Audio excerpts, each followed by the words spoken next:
Okay, we are on the mic. All right, Robin, thanks. I know we've been trying to coordinate this for a couple of weeks, but it's I guess it's a little timely with you guys being in hazmat cleanup stuff with all the COVID things are going on, right? Yeah. We're Yeah. doing a lot of cleanup. Yeah, I can imagine. And the word disgusting you use in the opening, that's definitely it. I definitely do not want to be in a house where you got to do cleanup. Although I have used your services, unfortunately, before a couple of times. I think Chris was like, "What am I doing back here again?" Yes. For those of you listening, we've had pipes burst in kitchens and lost kitchens, but we've never had I don't think we've ever had hazardous material backup. Actually, before I knew you, we had a sewer backup in a house we were renting before that house that Chris did the work in. And we were just renting it. They were trying to sell the house. It was a couple of months. And there was something wrong. I guess maybe the house hadn't been used a long time. So the sewer line going out and things had dried in it. And we got all the effluents and backed into the basement. It was disgusting. Yeah, That one kind of the things that actually happens to people, a lot of people use those baby wipes, yeah. and they Yeah, flush they're not them really down. disposable, right? They are not disposable at all. And Yeah. I've actually seen pictures of the waste plant, Yeah. and it's just a huge ball of those baby wipes. So Yeah, because they have to never, separate it out, right? yeah. Ugh. And it'll clog your drains. So a lot of our sewer backups are from those baby wipes that are thrown down the toilet. So So you shouldn't use them, really. no. Just use I plain mean, old regular toilet if you paper. want to use them, then you have to put them in the trash. Garbage. Right. Yep. Yeah. Or Yeah. use, you can get a bidet. You could do Yes. that. There you go. That's probably the Environmentally most friendly. economical. Yes. Right. Exactly. Right. All right. So let's go back because we're going to talk about Puroclean and the franchise you and Chris Sure. are running. But let's go back to where you're from, where you grew up, what's your background, and how did you get into business, and what really made you buy this franchise. Sure. Okay. So Don't go back I've too far. actually always wanted to be an entrepreneur. Like when I Okay. was growing up, I was definitely going to go for my MBA and Okay. ended up going to college, going to Rutgers. Yay, are Okay. you? Yeah. Go. And I actually was an English major. I love Okay. reading. And so I was doing that. And then I was going to go for my MBA. Well, I Right. never did that. Okay. Um, so I think it was more of my father's dream that I go for my MBA than myself. And Right. I ended up working with Barnes and Noble for about 10 years. In I corporate. was actually, yeah, I was actually a store manager and then a buyer eventually. So I Oh, actually okay. did use my English degree. So Interesting. But yeah, English is a good background. I had friends go to medical school, they're English majors, and it's a good liberal arts background. yeah, and you learn how to write. Like I was a Yeah. horrible writer, and I've definitely learned how to write. I don't enjoy it probably as much as other English majors do, but I Right. love to read a lot. Yeah. And It's a yeah, dying art. yeah, Reading, I mean, people don't read, they right. listen now. And Yeah, writing, because definitely writing. there's a Yeah. lot of people who can't write out there. Yeah. Anyway, so after that, our son was born, and my husband and I actually both quit our jobs, and we started a construction company. And this is back in Okay. 1999. Right. And we did quite well. It was all basically referral based. We never advertised, and we It were was like going home. renovations and stuff in homes and Yeah, things like that. kitchens, Yeah, because bathrooms, Chris is very basements. handy. So yeah. Yeah. So, and he had been doing construction work off and on since he was 18. Okay. So at the time that he quit his job, he was working for his family-owned manufacturing company. So Okay. we both wanted a little bit of change and to be able to be at home. I was commuting to New York City at the time, so Right. that was hard having a infant at Yeah. home and being able to get home in time, Right. if something happened. But it was a good So fit, right? Because he had the yeah, skills and, you were a business exactly. person and yeah. Yeah. So I learned how to do QuickBooks. I learned all the financial stuff. Um, I could, do all the invoices and stuff. And I've actually been painting since I was like 4. So Like as I an would hop artist, on one like job that kind of painting. painting. Painting walls, Oh, painting. okay. People used to hire me when I was a teenager to paint the exterior of the houses or Really? inside. Yeah. So I definitely knew how to paint. So that was a Okay. skill that I brought to There that. definitely is skill to that. Yeah. So it's good. Actually, since we've been stuck inside, we're working on our fifth room of painting our house. Right. I'm sure there's a lot of people doing stuff like that, you know? Uh, Yeah. So anyway, back in 2008, when the economy tanked, right. we were fine through 2008, 2009, 2010. The phone stopped ringing, and at that time, period two, I had started up and ran a after school program, and it was great Okay. because I could bring. At the time, now I had two kids. They could both attend with me, and wasn't making a lot of money. It was a position from it was a missional outreach position through our church, Right. and then the construction business wasn't bringing in any money either, so we had to make a decision. So I heard a Okay. friend of mine had left Yeah. another company, started out on his own, and I actually called him up looking for a job, and it turns out he was a Murphy franchise broker. So Oh, what right. that Okay. is a business broker. Yeah. So he showed me a whole bunch of different businesses, and Puroclean was actually an existing business. It's a franchise, but it was for sale in the town that we lived in, which is Cranford. Okay. So we ended up buying that, and that's how I ran into you, Mitch, and Yeah, that's true. your law firm there, and you helped with everything with the closing and That was like kind of 2010. 2010. Right. And I'd moved in there in like January of '09, so I'd been there about a year in that location. And Yeah. I had probably met Russ um I don't know, a year or two before that. Not much longer before that cuz I don't think I knew him before I was in Westfield. Maybe a little bit, but not much. Yeah. Cuz I worked like out in Morris County. I wasn't even Mm. involved in the community. I wasn't here, so Hmm. yeah. Mhm. Yeah. So it was great. And between Russ and you guys really helped me out because I had never bought an existing business before. I was Yeah, there's a lot always involved. starting one from scratch and not really understanding all of the financials and what they really meant. Right. So it's one thing to look at financials and see what people are bringing in, what Yeah. their gross is, but understanding what the net is. And Yeah, and a lot of small business owners don't keep really good records, so it's hard to right, kind of get through that stuff. So it was really the drop in the real estate market, which happened in the '08 and the '09, that really caused you to look for a new way to do business, kind of around the same thing you guys were doing, right? exactly.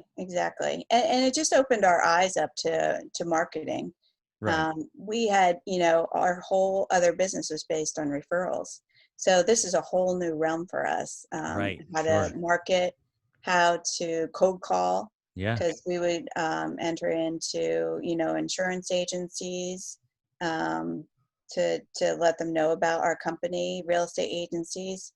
I used to hate public speaking. Um, so another good tip is anybody who hates public speaking to join Toastmasters. Yeah. There's a good one in Westfield, right? Isn't there? Yeah, yeah. Yeah. I was a member of that for a little while too. And Yeah. so that's a fantastic organization. It doesn't cost a lot of money either. And you meet some wonderful people and you learn more about them because of stories that they're telling within the group. Right. And it gets you out of your comfort zone, but kind of in a Exactly. protected environment, right? Where everybody agrees and I can throw tomatoes at you and scream and stuff. Right. Yeah. And they So, also give you a lot of pointers. okay. So it's really From great. public speaking standpoint, like Yeah, things like don't say and don't rock or things like that.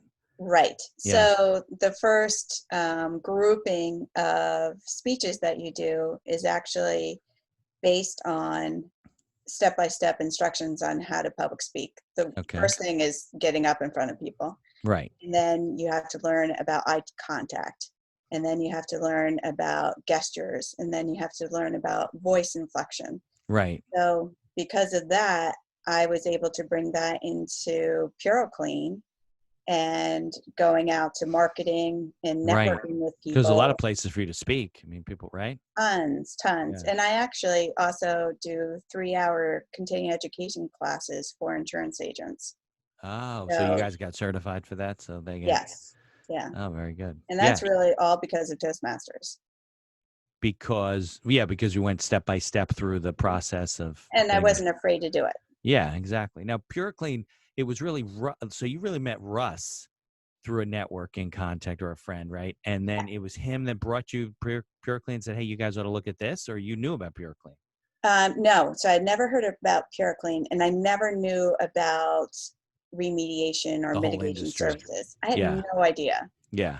Like we were, my That's a husband great and I advice. were Go out, fixers. find a business you know nothing about, just dive right in, right? That's like the wrong thing to do. Not that everybody can know the end of the story is you guys are doing great and you're killing it, but it's pretty funny. If somebody came to me and said, I was thinking of going to this business. I don't know anything about it. I don't know anything about the Nothing. industry, nothing about the business. And at the time, you and I, you both know these guys were struggling, these franchisees. I Yep. would have been like, Robin, you are crazy. What are you doing? And we didn't know each other that well. So we met, and then I helped you close this thing, and it's all working out great. But it's funny if you look back, right? Oh yeah. Yeah. But and it's we always used to joke because really it was Chris and I who started the business, and we had one other person working for us. And we were working out of our house, 2-car garage. We had stored Right. all of our equipment because we do have quite a bit of equipment. We bought, Yeah. when we bought the business, we bought, 2 trucks and then all the equipment that goes with it. Right. They And didn't have all that stuff, right? they had it. I didn't have anything. No. So you Like had to it's, buy it from them as part of the purchase. You yes, bought that's exactly. another thing. So you got to check the equipment out. You got to make sure the trucks work, right? I mean, you got to do all Right. that stuff. Yeah. Yeah. And the great Okay. thing about Puroclean is they sent us down to Florida for 3 weeks of training. Right. So That's their headquarters in Florida? yes, yeah, Okay. Are yeah. they in every state in the country? I mean, are they big? They're pretty big now. They're, Yeah. I would say, around 300 Purocleans in, Locations?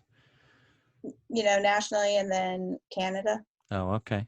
All Hmm. right. And But then we were just purchased by um, 2 gentlemen who own Signal Restoration, and Signal Restoration is actually a large loss restoration company.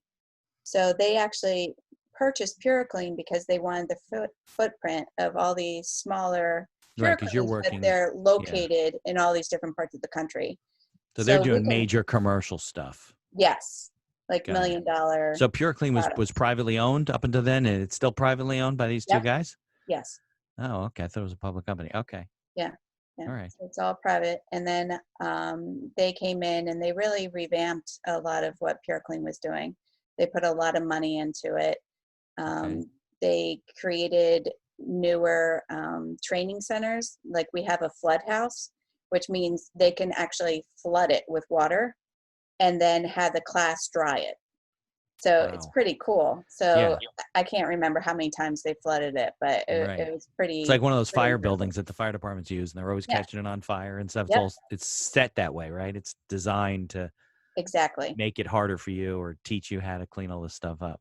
Yeah. So it's Yeah. basically a house within a warehouse, which is pretty cool. Oh. Oh, really? It's like Yeah. inside the warehouse. The whole Yeah. house is built inside. Yes. Oh, that's cool. Yeah. That's neat. So it really helps all the students who are going through training learn how to properly dry structures, and that's what a mitigation company is about. So Right.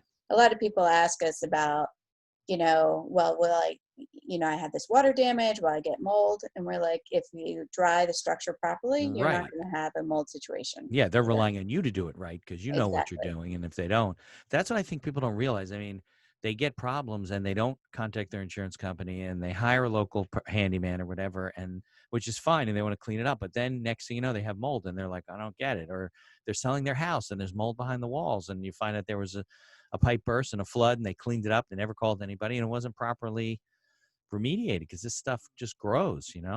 Right. Yeah. So yeah, if you're not drying the structure, you're going to have a situation later on. And Yeah. yeah, people don't understand that. And also, well, I didn't understand it, right? Right. You don't understand anything about the business. You're Yeah. just now. What made you? Yeah. So what attracted you to the business? You must have been looking at other opportunities, right? Yeah. Yeah. We were Okay. looking at a whole bunch of different Like, do you opportunities. remember what kind of stuff you were looking at? Yeah, I was looking at like a consignment shop. Okay. That's the one that sticks out. I can't even remember some of the other So it was an businesses. actual shop that you would buy. Yeah. Yeah. Can't imagine that that's that profitable, but maybe. Yeah, I don't know them. Yeah. yeah. And were there And other then, franchises that you looked at?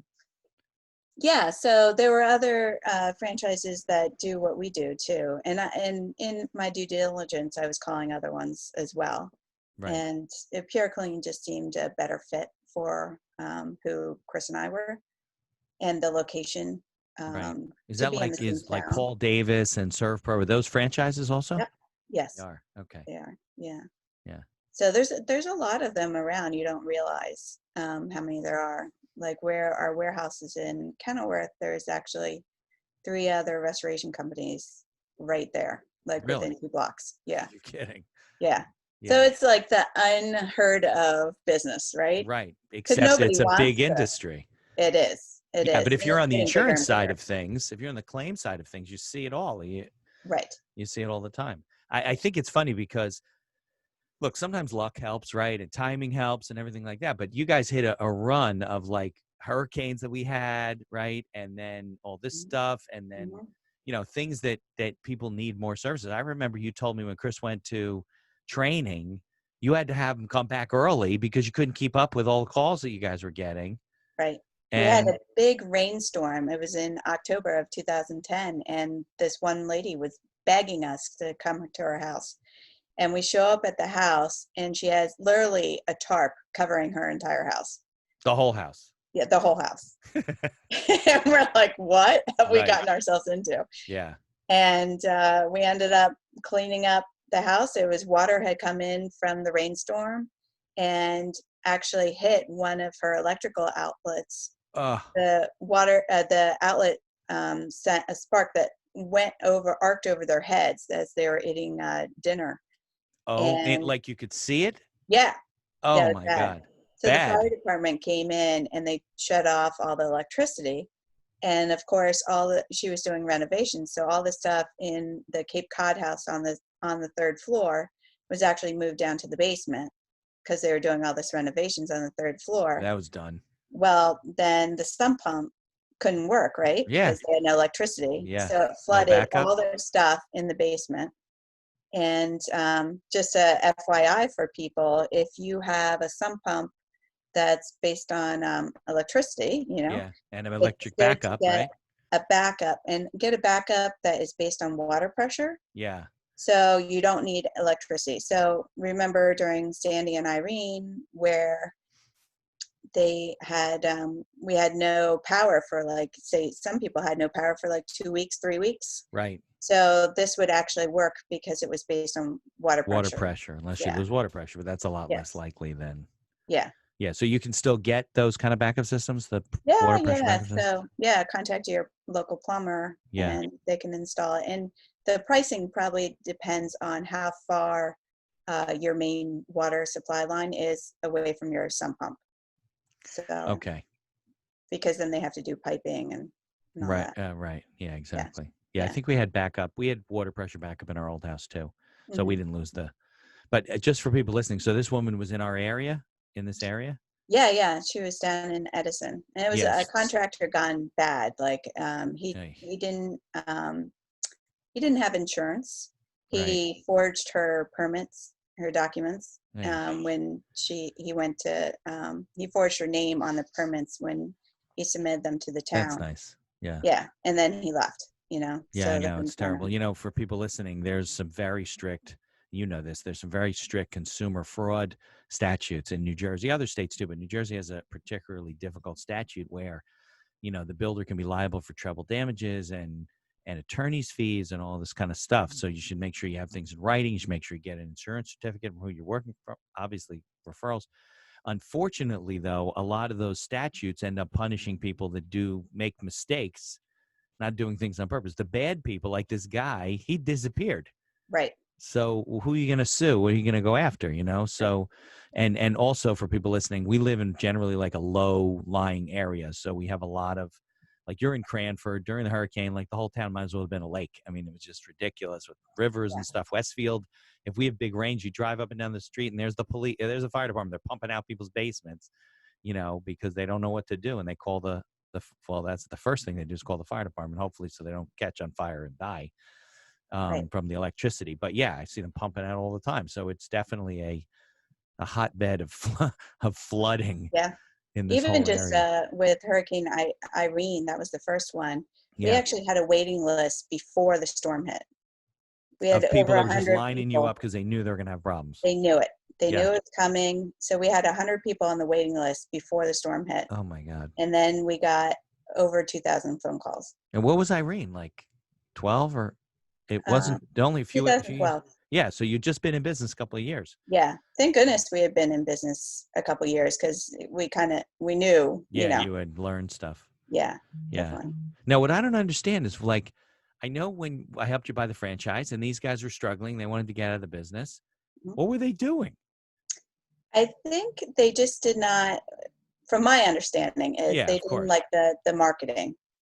I didn't like that side of the So business. Like getting new business, that's kind of yeah, like yeah, 90% of your business is getting new business. yeah, But I mean, it wasn't exactly. like we hadn't had floods before, we hadn't had storms before. I mean, there must have Right. been plenty of business out there. And Yeah, it's not like you're knocking on doors and say, "Hey, will you let me come and clean your house?" I mean, a lot of it's through insurance companies and building relationships, right. right? And then you Yeah, call your insurance companies. Who should you call? Well, call Puroclean over in yeah, Grandford. They know what they're doing.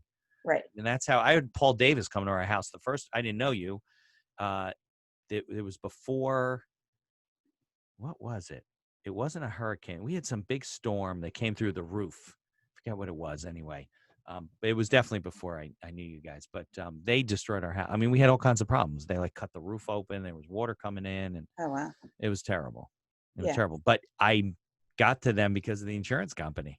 right, right. You know? So yeah, insurance company, like we're on a couple of what we call program lists Yeah. for different insurance companies, and so they send us out to jobs. Like people don't even have to call around; they can just use us. But just to let everybody know, you are allowed to use whoever you want.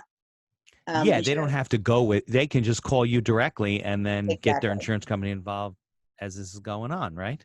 exactly. Right. And so I think a lot of people feel pressured to use who Right. they They think it's going to make the claim easier or something, but it right, doesn't. right, Yeah. yeah, And you're obligated to mitigate your damages. So you shouldn't like sit around and let your house get moldy for a week while you're hearing right, from an insurance company. yeah. And You have that's the what's so right to, important too is to have a yeah. good broker. So Yeah. somebody who you really trust, somebody That's who who you can, call. yeah, Yeah. totally call your broker because they know they've seen it all. Like they've heard all the stories. They, they've The probably had games. some in their house. But Right. there's some really great brokers out there Yeah. who um, their customers actually have their cell phone number and call them on the cell phone Yeah, of when they have course. an issue. And then they're in turn, if it's a really good broker, they have our phone numbers on their cell phones as well. Right. So we can get at jobs, like we're really trying to get two jobs with under 4 hours. We do a lot of program work, and that's what our requirement is To um, get there within 4 hours. to get there within 4 hours Right. and to, um, you can start the mitigation there. If you're getting there at like 11 o'clock at night and people don't want us working in their Right. houses, That's a that's different fine. story, but you at Yeah, least showed up. Right. exactly. Yes. So Exactly. now, have you found serious differences between carriers? Like, there's different levels of homeowner carriers. You think of like, the Chubbs, the State Farms, the top companies, AIG, which I think is now Chartis or something. Anyway, and versus like, your lower level companies. Are you seeing like things that they won't pay for that you're like, listen, we have to get in these blowers, we have to do this, we have to rip this all out, and they're like, no, just dry the sheetrock. Have you seen stuff like that? Like they won't I've, approve it? I haven't seen, I've seen, there are definitely better insurance companies out there. Right. Some that are, okay, this is, they use us as the professional, right? And Right. so we'll call them and say, hey, this is what's happening. We want to do XYZ. And we're calling them just for permission because we don't want to do things that they're not going to pay for. And then the Of course customer not. gets upset, right? Right. Right. So, but there's definitely a, a better brokers too, who Right. also make sure that you have the proper insurance for your house. Like what I would recommend everybody do is to have a conversation every year with their broker. I Right. mean, we have to do that with all of our equipment too. Like if we buy new equipment, Yeah, I they don't have know to add about it. that onto my policy, Yeah, right? of course. If you don't, and something gets stolen or something happens, that's not going to be covered. So to have a really good conversation, a good relationship with your broker is very important. If you're renovating your basement and you didn't tell your broker this and you Yeah. don't have proper insurance, what if it They won't, floods? right. They won't cover it. Yeah, exactly. Sure, So, you had a wolf stove in the basement. They're not going to believe right. you. Yeah. And Yeah, then we've seen that too. of So course. people will And, say and that, usually it's reflective on your premium. Like if you go out and buy homeowners that's inexpensive, it's probably because it doesn't have the coverage that the more right. expensive policies are, because it's a regulated industry. I think people don't understand that, unlike life insurance and disability insurance and to a certain extent health insurance, but you got to pick your right plan.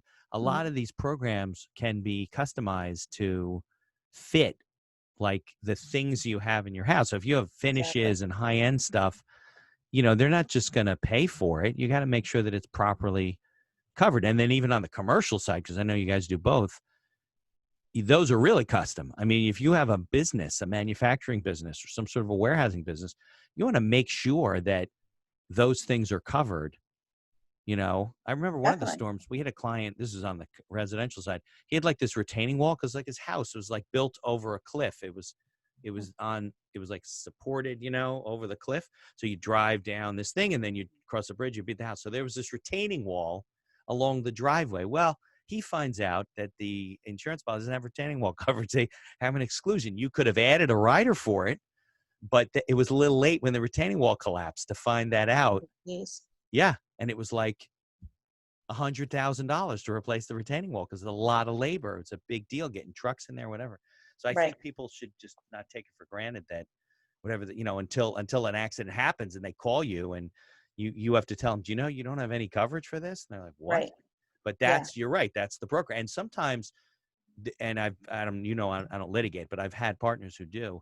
Sometimes there's litigation that erupts with brokers who never called their insurance agent, or there's litigation erupts and the broker says, listen, I've been sending them a letter every year. Here's a copy of the letter telling them we got to review your coverage. You only had $20,000 of coverage when you opened your restaurant and now Right. you're tripled your size. You should have a lot more. And, sometimes, and then they have a fire or whatever, and there's Right. not enough coverage. And making sure you have enough contents coverage too. Yeah. So contents is, They a don't lot just of people believe you. aren't sure what contents are, right? So a very easy explanation of what contents are, if you take your building and you turn it upside down and shake it, anything that falls out is considered a content. Right. If it's attached, it's a fixture. Exactly, Right. exactly. So that's part of your dwelling. Right. So they have two different policies. One is dwelling and one is contents. So it's important too, say you have bought a lot of things, like, I have bought a lot of equipment. Yeah. So I got to make sure that they know about that. Right. Because they're Um, not just going to believe you that you had whatever certain amount of air handlers, whatever. You got no proof of it. yeah, exactly. Now, is it your job when Chris comes in with the team? Is it his job to like save things and um, catalog stuff or keep track of it or do something like that? Yeah. Or We have some great programs that we use now. We have this new program it's called Encircle. uh-huh. And so it can categorize all, like we just did a diner fire and all Okay. their food. We had to inventory all the Yeah, food. people don't think about that because the health inspector wants it out of there. Yes. You need it there for claims reasons, right? Yeah. So Yeah. what we do is, we just had an assembly line.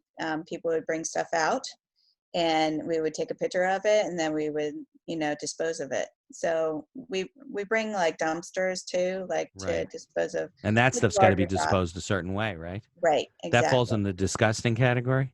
Oh, very disgusting. I remember I was driving home, and this is when we're in full PPE. So this Yeah. is Tyvek suits, full face mask, Yeah.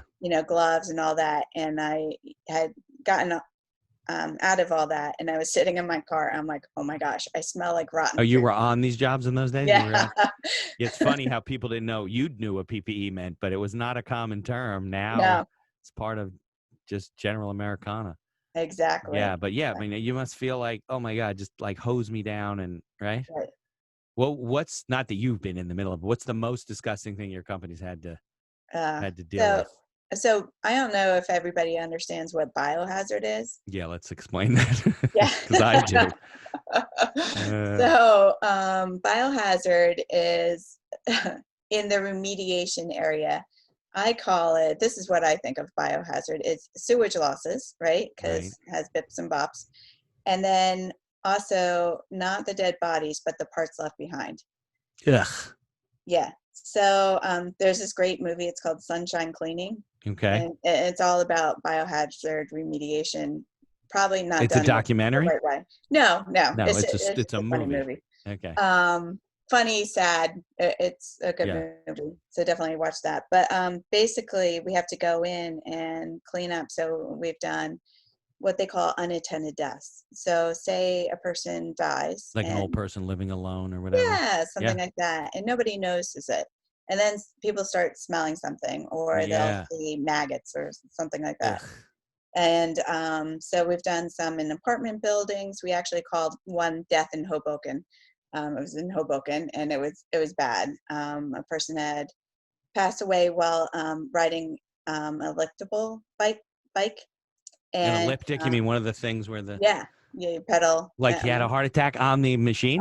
I don't know how he died, but he had died, and he was living alone, so nobody knew he Right. was there, right? Yeah. Until the tenants found like maggots in their apartments. From And below, like from below, ugh. yeah. So the floor wasn't exactly straight. So the parts left behind kind of went down the slope and in between the wall cavities. Ugh. So we had to go in and clean it up. Yeah, people don't realize that when someone dies, the body, all the muscles are relaxing, so everything comes out of your body. Yeah, yeah, Fluids and blood and right. ugh. Yeah. So disgusting mess, right? Yeah, exactly. And they also don't realize that they can call companies like yours. Right, Yeah. right. They think they got to deal with it themselves and they got Yeah. to call the coroner or the police or whatever. You can call a rest and you should call a remediation company like yours because Yeah. they shouldn't be dealing with this stuff. It's No, dangerous, no, unhealthy. and it's yeah, and mentally, you just Oh, don't forget wanna about that. remember a loved one like Yeah, that too. exactly. Right. Yeah, so definitely don't enter the premises. If that happens, call a remediation company. We can Right. come in and Yeah, clean you that can all call the up. police, call the Yes. remediation company Call at the same yeah, call the time. police first. Yeah, and everybody can then get there and you can deal with it. Yeah, you don't have to deal with that yourself. My wife used to pay bills for a woman, helped her for a long time, and she had all kinds of medications and problems and whatever. So we were traveling in Indiana, actually, that's where my son goes now, and she died when we were away. So she lived alone, and there was a woman who used to check on her mail and stuff like that, and she, a couple of days later, whatever, it was whatever her turn to go in, and she had died. And there was liquids and Yeah. all kinds of stuff that not pretty. I would say that the next disgusting mess would be hoarding. So we Yeah. clean up after hoarders as well.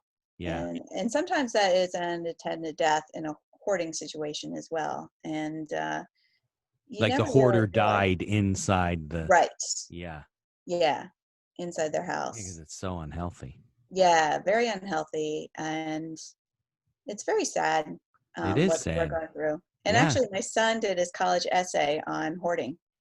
Oh, Um, did he? Yeah, because so I should explain too. So I have Yeah. two kids. They're 20 and 18 right now, Okay. and they've been working with us and know all Nice. about PPE Yeah, and I'm sure. water jobs and all So that. 18, so the 20-year-old's out of school, 18-year-old's in school, they're The both in school. 20-year-old is a junior. He just completed his junior year in Okay. school, and then the 18-year-old is going to college next year. Oh, what a year for him Yeah, to be a senior, right? yeah, yeah, Yeah. That's my 11th grader. She's like, "Oh, thank God it's not senior year next year." It's like, yeah, yeah, you take it as it comes, right? I mean, yeah. what are you going to do? This is the year that didn't happen. Right, exactly. Yeah, it's crazy. Yeah. So what are they studying at school? So, environmental studies is my Oh, senior in college, and okay. then That kind of my fits. yeah, yeah, and actually the other one wants to be environmental science. I think is going to be his major. Oh, So, okay. So yeah, maybe they'll go in the family business. Maybe they they won't. could, they Yeah, could, they definitely could. They definitely yeah, could. So what's other things have you like hoarding's pretty bad. I saw a TV show my wife was watching the other day about this guy who was literally like you couldn't even find him and the town right, condemned the building and they brought in, remediation people. They removed 160 tons of material on the premises in the house and it wasn't even empty. right, The bedroom still had to be empty. The kitchen yeah, still had it was just really bad. Yeah. Yeah. I don't really want to discuss everybody out. We've It gets really gross, huh? it's really bad. It's Yeah. really bad. I can't Some of the imagine. You'd think that. instances, and the poor family's going through that too. Yeah, sure. So, and some of them don't even realize how bad it was. This one lady was a hoarder. She hadn't had anybody in her house for 25 years. Oh, so nobody knew what. Nobody knew. So Nobody knew how bad it was. how did someone find out about it? Well, she passed away. Oh, okay. Yeah, yeah. And Yeah. so we actually weren't letting the family in. We're like, you don't want to see this. Let Yeah. us clean it up first, and then you Right. can come Yeah, in. don't remember your loved one this way. Remember Yeah, them you without don't want to. yeah, And it's so exactly. upsetting for them too. Yeah. Now, do you guys do remediation after like fires? Because I guess even with Sure. a fire, they're soaking the building, right? And Yep. it's not So a like a fire job is a lot of times a fire job, a water job, and a mold job yeah, because they have to find the cause and origin of the fire. right, And they have to have not only the town like has to send their inspector, the fire inspector, to see what the cause was, but the insurance company also has to send their inspector out too to see, was it something that they could subrogate later on, right. to like a part, say a dehumidifier part Right. malfunctioned, and that's what Yeah. caused the fire. Right. So So they for want, those people listening, subrogation is when the main insurance company looks to blame other people legitimately. I'm not saying it's illegitimate. I have friends who do that kind of litigation, and they're looking to put the blame on, like, okay, fine, we'll pay this $100,000 claim to fix your house, but we're going after the toaster company because the toaster malfunctioned and sparked and burned the house down or whatever it happens to be. yeah, That's what and it's subrogation not is. something that the customer has to really worry about. It's No, something it's that all the insurance internal. company Yeah, does. exactly. And Yeah, they deal with that stuff. But you may get called by your insurance company to yes, answer questions because they're subrogating, and that's what they try and exactly. recoup their money. Right. So okay, Which I'm sorry. actually is better for you too, because Yeah, it won't be you don't as have a much on your claim. policy too. Right. Yeah, remember Exactly. when Chris did our kitchen? So the second time, like right after he finished, and then the pipe burst again, it was because the builder, and I'm not saying he did this intentionally, but he had boxed in a pipe somewhere that was like, I guess cold air could get in there Yeah. and there wasn't any insulation. So the pipe froze. We had a really cold night, like in January, and burst after it melted. And then, yeah, and then it filled up the whole thing. So Yeah. I don't think we got hit with that claim because they eventually got the money back from the builder's insurance company. Perfect. They Yeah. subrogated it. Yeah. Okay. So Not go ahead. You not were for saying. them, but for us. Yeah. Yeah. Yeah, he Good wasn't too for happy, you. but I'm like, look, I don't know what to tell you. I have nothing to do with it. Right. Exactly. That's why you buy Exactly. insurance to Yeah. not have to deal with this stuff. Yeah. Yeah. So, I mean, we have to go through all the people's contents. So just imagine you have soot filling your entire house. Yeah. Think about how much cleaning that would be of every single thing. So Yeah. a lot of times plastics, the pores of the plastics kind of open up, and then when during the Plastics fire, like what? like say, let's just use an example of a plastic cup. Okay. So the plastic cup is sitting in the kitchen, you had a kitchen fire and it's really hot. Okay. So the pores of that plastic kind of open up and all the soot gets in there. And then Yeah. as it cools down, the pores close down a little bit. And so that soot is really trapped in there. So that's why a lot of times you can't Oh. get rid of Yeah, and that things are like, smoke why does this smell in still plastic. smell, right? Right. And then Yeah. you see all these cobwebs around too, and you're like, what is that? It's Right. actually electric static charge of plastics that were melting, and they form in the air and they go up along the ceiling. Right. So it's not Yeah, like it's your not house spider is, webs. It's yeah, just, yeah. exactly. I don't think people realize the kind of damage that even a small fire does because of the soot. It Right. gets everywhere. You can't just paint a Everywhere. wall. You have to paint your house. You have to clean everything. You have to get Right. all that stuff out of there. It's Yeah. like, yeah, And it's really important for customers not to touch their walls right. because the oils from your hand actually transfer into the walls and it will leave a staining. You'll see like streak marks. And not to clean it with your like regular cleaning products that you have at home. You'll actually end up streaking it more so and creating a bigger mess. You're So talking about we just a regular wall, not after a fire. You're talking about, after a oh, fire. after fire. Yeah, Okay. yeah. So after a fire, there's all this soot. And so, people think, oh, I'll just clean it myself, right? And they actually make a larger mess than if just having a restoration company come in. We Yeah. have a couple of different products. One is like a degreaser, and then another one is a smoke odor neutralizer. So it Okay. actually gets rid of the odor that's on your walls or your contents or anything like that. And then we have another product it's called a chemical sponge, and it's almost like a magic eraser. Okay. It Yeah. does magic, right? So Yeah. we actually, depending on what kind of wall that you have, say it's a flat finish wall, and we can use that chemical sponge and get rid of the soot from the wall. So no water is added or anything like that. So Oh, it I just see. removes the soot. Right. Because if you're still adding water now to the new wall, and then you're going in circles. Yeah, well, it depends what kind of finish is on your wall. So, like on your trim, it's more of a semi-gloss. So you can actually use the smoke odor neutralizer and the degreaser on that Because section. it's less porous. Yeah, Okay. or So it, are yeah, like it's less eggshell work. finishes better than like just flat finishes because they don't? Yeah, I always prefer eggshell. Yeah. But eggshell also shows, like if you have a lot of like old plaster walls, Uh-huh. a lot of times Yeah. eggshell kind of Shows all the highlights. imperfections. Yeah, Yeah, if you have an older yeah, home. Yeah. yeah. But definitely in a kitchen, I would definitely use eggshell because it's easier to wipe down. Right. Yeah, definitely. Yeah, well, Yeah. I think we do that too in our kitchen.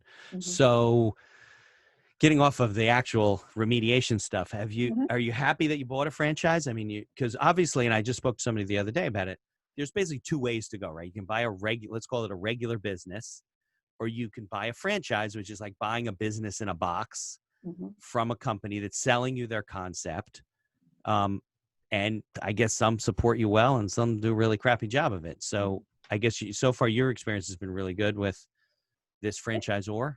It's really been great. So we've been in it for 10 years. One, owning a franchise really has a support instead of starting out on your own, because I've done both, right? I've Right. owned two other businesses starting out on my own, Yeah.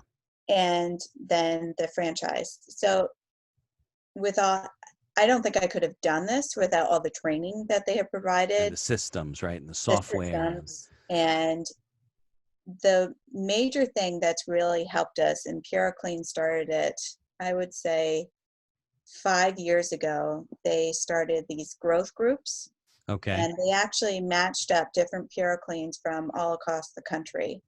And we were actually um, picked to be in one of the first growth groups. So we were the initial growth group, which has been fantastic. Right. So that's a great thing. So you're almost like an Education. advisory board to each other, sharing ideas. Exactly. Yeah. Yeah, we're I a just board of spoke about that directors. this morning on my online thing. I spoke about advisory boards, and then at the end, I used your idea and said, next week we're going to talk about buying your own business, and maybe That's the awesome. right time to do it. And you're thinking about I used your idea, so I'm going to talk about that next That's Thursday. great. Yeah. Yeah, So, I but mean, this is to have that advisory board. A lot of times you're in the nitty gritty of your business and you right, can't see everything. yeah, So with this advisory board, you show them all your financials. You show them your all of your employees. We actually go to each other's business oh, great, twice a year. yeah, So we pick one new person and we'll go there, and there's 7 of us. And so we actually interview all their employees, and then we give the owner feedback on what we've seen. So these are improvements that you can do. This is what's working really well. And this is how you should shift your business. so it's not just like, hey, I have a problem. What do you guys think of this? Or what you actually get an evaluation from each other to say, hey, this is how we do it out here. Why don't you do this? Or this would make this faster or easier or whatever. Exactly. And we share ideas all the time. Yeah, If we've seen something that's really working for us, we share it. So, and then every other week we're on a conference call too, or now we're doing Zoom meetings. right. Yeah, that's So, even better, right? yeah, so it's great, a great way to, um, if you feel alone, as entrepreneurs do. Right, because not every business has a husband and wife team where you're working running this and Exactly. he's running around. Yeah. Or Yeah, partners, they're on their own. right. Yeah. So was it implemented by the former owners and It then was implemented, yeah, I believe by the former and they owners. continued it? Yeah. Yeah, yeah, I bet you there's not a lot of franchise systems that do something at that level. They should. They should they all should. do it. Yeah. They probably don't, because I mean, you have this whole system of, you said 300 locations Hmm. that have experience that they're collecting on a daily basis that they can all share with each other. I mean, there must be things that you've dealt with that other parts of the country, especially if they're newer franchisees, haven't dealt with before, right? Exactly. So, And really mentorship. Like I yeah, actually won an award at Puroclean. It's called the Rainmaker Award. of course And it is. basically it's helping other franchises, right? Okay. So just being there to be able to listen, hey, this is what's going on, and to really help them out. So it's a great thing Yeah. to be part of something that is your own, but part of something greater. Right. And also with the restoration company to be able to use the franchise system to get on what we call program work. Yeah. So the people in our corporate actually go over to insurance companies, their corporate, Right. and to try to get us on their program work. Yeah. Insurance So company doesn't want to put you on their list because you're one location. They want to know your exactly, 300 locations and they can rely on you across the country. exactly, Yeah. So that, and that, how you couldn't do that on your own. right. I think the things that are attractive about a franchise is if the opportunity with the franchise is something you can't really do on your own. I mean, it would be very hard for you and Chris to go out from scratch, start to buy equipment, start to get jobs, competing with these big systems that have the insurance company's attention and ear to Hmm. do business with them, because most of it comes through those channels, brokers and not directly. Um, I think it would be hard to do. So there's a barrier to entry from like, your buddies can't open down the street and compete with you. And he Right. could, I guess, if he bought another franchise, but he can't do it on his own. I see franchises all the time and I'm looking at them like, what do you get? Like, what do you get? And you can just start it on your own. What's the point? Yeah. So So I definitely if think there's you're a real point. looking at a franchise, I would definitely call other franchise or, Ease. fran- Franchisees. Yeah. thank you, Yeah. franchisees. Call the franchisor too. Yeah. You could do But that too, but they're not going to tell you anything different. no, no. So definitely, Franchisees will and be even honest. if you call franchisees one that are local too, to see how the local how they interact with each other, but also Okay. call others in other parts of the country as well. Okay. Because like some may be more competitive, right? They don't give you Right. territories. They don't protect you, Exactly. things like Exactly. that. And Puroclean, that the one that we bought actually is open territory. Oh, So we can actually market to anywhere. okay. Yeah. But they won't, but will they sell a franchise like in where we were in Cranford, Westfield? Would they sell a franchise in Garwood? No. Yeah, so we have a protective office location, so they Okay. can't have an office right next to us, Right. but they are kind of close. Yeah. So, I mean, there could be one in Woodbridge or in Perth Yes. Amboy or whatever, right? Exactly. Yeah. Exactly. Yeah. Yeah. Okay. So it's a little competitive. Yeah. Right. But if Definitely. you stay on top, but that comes to marketing and networking and staying on top of things and Exactly. going And one of after the getting the things that calls. I think we've done that maybe some of the other franchisees haven't done as much is we've done a lot of business with real estate agencies. And we'll go in and I'll go in and do a presentation on mold remediation.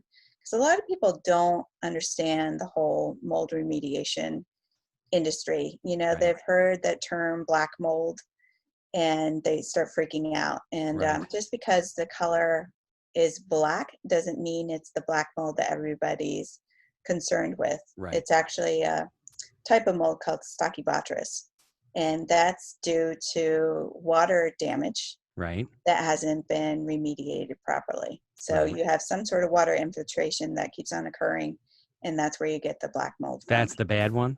That's the bad one. But the other stuff is harmless, can be just cleaned.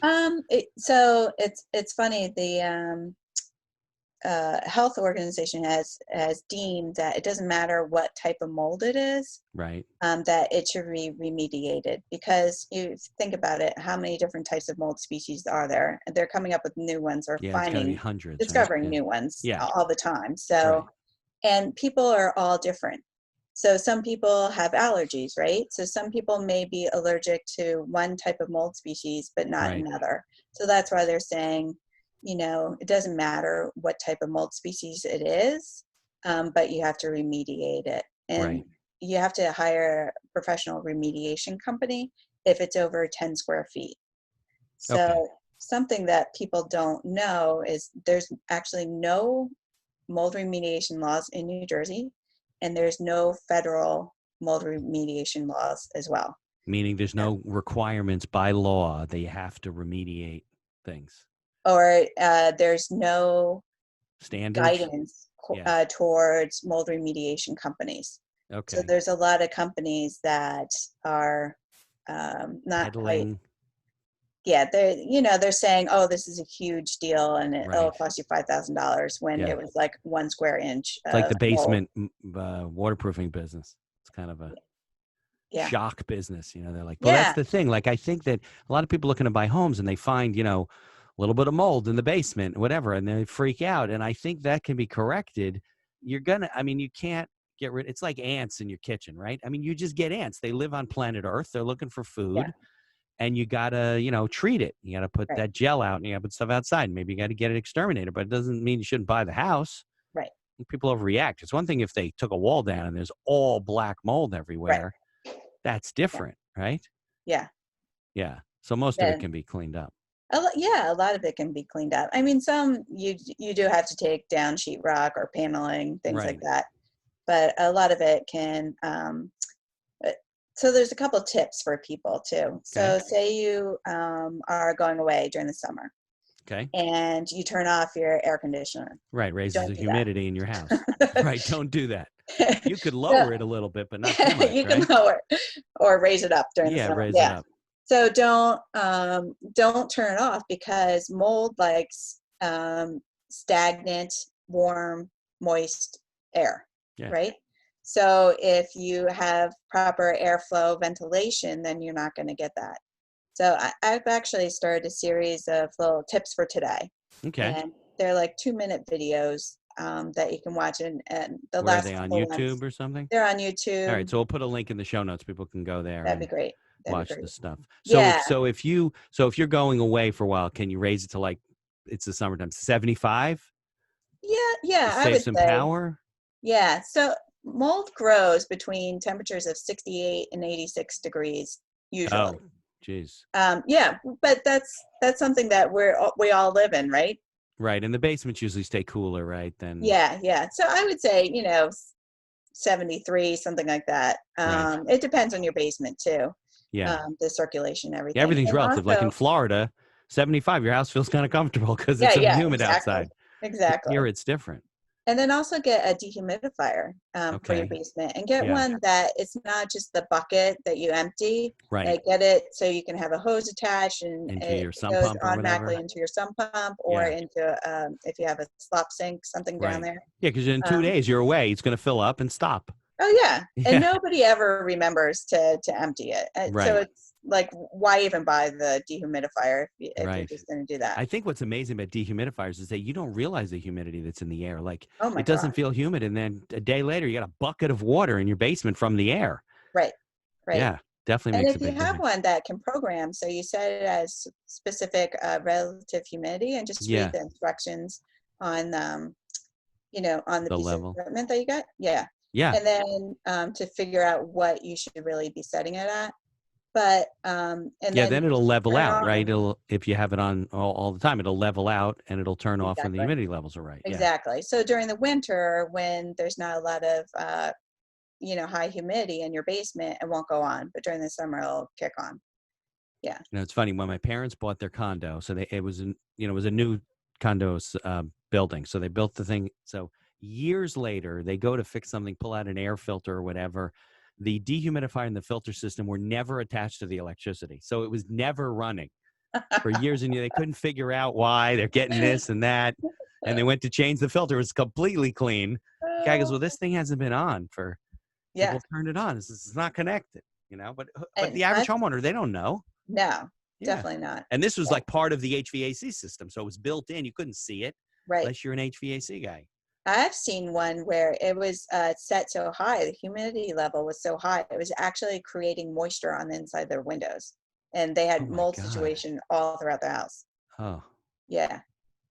We had our thing freeze up, like the ice collected inside the unit Hmm. because I guess it was it got so cold inside and then it froze like a block of ice. And the next thing you know, the thing's melting. First of all, couldn't figure out why the air wasn't on. And then we get water in the basement. Like, where the hell is that coming from? It's like in the middle of the room. And that's where it was. The thing was melting. Then the guy came over, and it was turned out that we hadn't cleaned it was our fault. We hadn't cleaned the filter for a long time. I forgot about it. And then, Yeah. yeah, it just backed up. And then, so we had to let it melt before you could turn it back on. And it took a while for the humidity to go down and for it to level out. Right. Yeah. So, yeah, I made a note about that. Yeah. Yeah. So, okay. So, what's your advice? Like if somebody's looking at a franchise based on your experience, what they should do in terms of if they're going to buy one, to be careful and to check X, Y, and Z, what would you say? I would definitely say ask the franchisees their relationship with corporate, Okay. and are they happy with how corporate has dealt Supported with them? them? Yeah. Yeah. And to find out their processes, are their processes really good, or do they need to be redeveloped? And I would definitely call at least 3 people, Yeah. 5 people, Right. just to get different opinions. And also call people. So corporate is probably going to give you numbers of people to call people that's not on the list too. Right. Of course. Right. It's like references. People ask you for references. Who are you going to Yeah, give them? exactly. The And then person I that would hated your also job? call other people that do the same thing, right? So other companies that do the same thing, and compare. Right. See how that one franchise works compared to this other. So if you're going to call Pizza Hut, call, I don't know, another pizza company. Yeah. I see. Okay. So you're saying call other franchisors and find out what they're doing, what their package is, what their offer is. Exactly. Interesting. Okay. Well, Robin, I thank you for spending this much time with me because not everybody's willing to stay on as long. Yeah. And you'll get me, I have your bio, but you'll get me any links you want. I'm going to turn